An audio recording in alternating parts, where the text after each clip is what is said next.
From the slow grid-based battles of Fire Emblem to the cover shooting action of XCOM, tactical RPGs have always had a soft spot in my heart, ever since the days of old when Little Law first played Final Fantasy Tactics.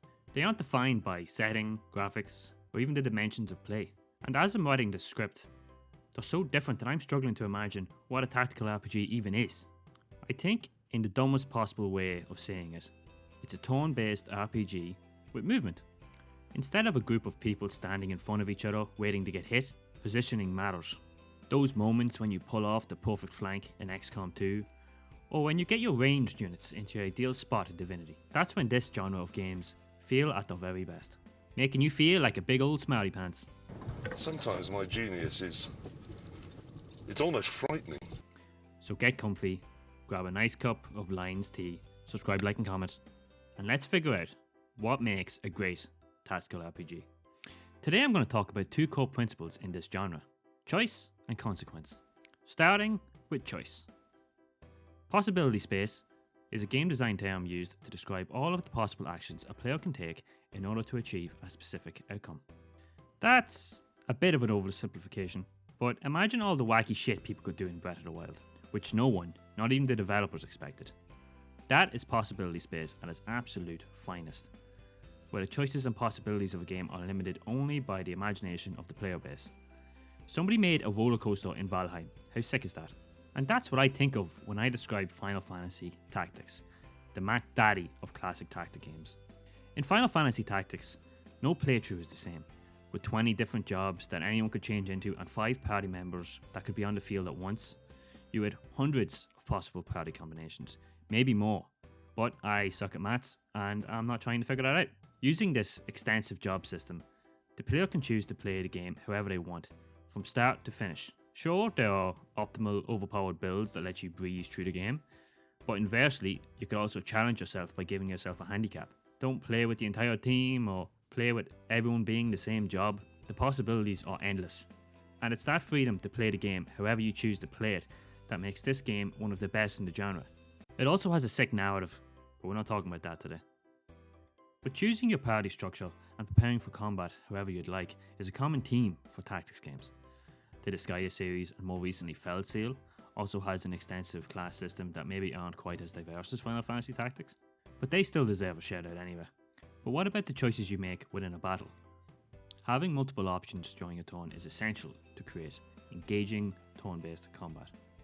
These games are usually massive and take a long time to beat, so if the best option is always just to launch a fireball at the enemy, then the battles would get old pretty quick.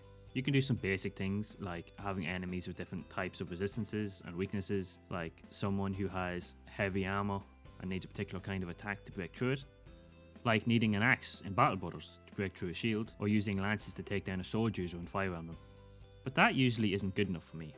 You end up with this rock paper scissors system that really just gives you the delusion of choice. If you know the best move is shooting lightning at the water guy, then that's what you're always going to do. Using environments and different types of magic can be a great way to add spice to encounters. My favourite example that I can think of is Divinity Original Sin 2. There's no random encounters in Divinity, so every battle is carefully crafted and it shows. I don't think I experienced a single confrontation where there was only one way to win. Do I fireball that group of enemies? Or maybe I should take a turn to get in a safer position? Or perhaps I can teleport that warrior beside an oil barrel and blow it up? There is never only one choice to make in Divinity. And personally, that's why I think Divinity Original Sin 2 is one of the most fantastic games ever made. Never mind tactical RPGs. And I'll fight anyone that says otherwise. But with every action and choice you make in a game, there must be a reaction, and sometimes consequences. Permadeath is a term synonymous with tactical RPGs. It adds excellent stakes to gameplay when one poorly positioned unit can mean death for one of your favourite characters. Fire Emblem is famous for this. Units are squishy and can often die in a single attack if not positioned correctly.